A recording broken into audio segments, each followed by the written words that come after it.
Now, I hate to be the party pooper, but is Resident Evil doomed? Now, don't get me wrong. I hold a certain degree of excitement for the Resident Evil 2 remake, just as much as you, but I still feel like there's something to discuss here with regards to what's going to happen to Resident Evil after the Resident Evil 2 remake has passed. Now, this isn't gonna be a 100% negative video saying, "Oh, Capcom, you greedy corporate bastard, stop milking Resident Evil." I just wanted to state a bit of opinions, God forbid I have those nowadays, regarding Resident Evil as a whole, the decisions made with the developers and whoever owns the franchise, and fan reception. Though this is a rather broad topic, I'll still try to get myself to state some things quickly. This is YouTube after all, don't want to forget that you part in YouTube, which is me. So here's me talking about a topic that I'm interested in, but not claiming that I know everything. So last time I talked about the possibility of our A-star pilot boy, Brad Vickers, being featured in the Resident Evil 2 remake, and I wanted to tie that into this video since this Resident Evil 2 remake has gotten a lot of attention, which is great, and though I'm not a fan of the series, Capcom's been working on a lot more than just one game. So of course, their bombshell that they dropped at E3 was a big impact that got fans excited for Capcom's games again. But for Resident Evil's sake, and I beg the question, where do we go from Resident Evil 2? First off, here's the things that are kept open in the air for the Resident Evil franchise, to my knowledge and what's been dug up previously. 1.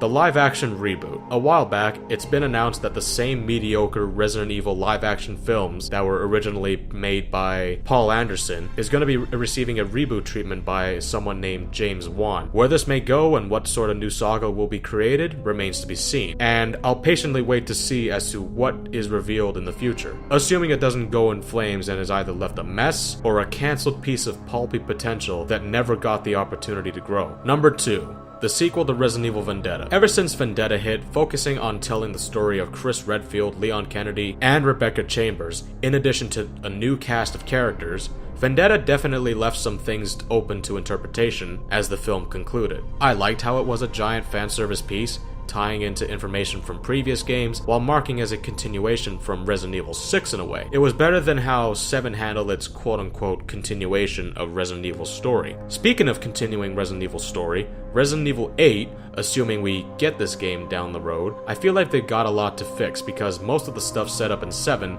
didn't make sense. Yeah, Blue Umbrella, sure, I'm fine with their introduction, but I'm not completely fine with how they've been implemented and weaved into the story. And character work for fucking everybody was poor. Good ideas were dropped here and there, but someone like Mia, Evelyn, and Ethan aren't gonna stick out as iconic Resident Evil characters in my eyes. And even for someone as iconic as Chris Redfield himself, there's a lot that just didn't seem right with putting him into this story. And number 3.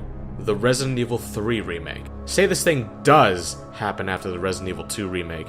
The Resident Evil 2 Remake will give fans an idea as to how crappy or how golden the ability is of current Capcom developers are. And that begs the question, will this be the deciding factor as to whether or not we'll cheer for them to make a Resident Evil 3 Remake? Oh, and what's my opinion on a Resident Evil 3 Remake? Well, it better not sound like this.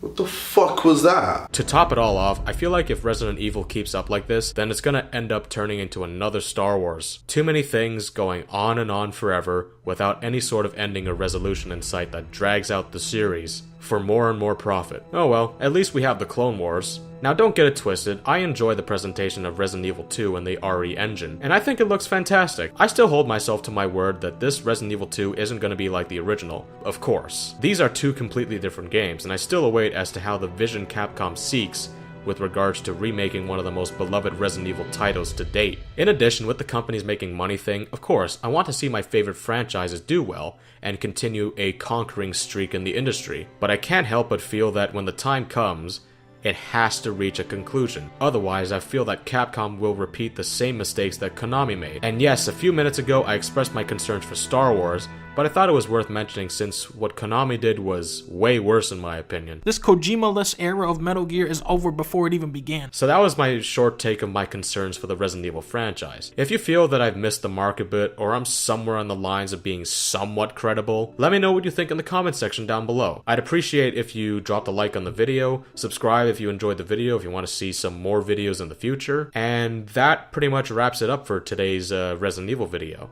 So, until next time, this has been PSYLOD, and I'll see you in any other future video I release. So thank you for listening, and goodbye.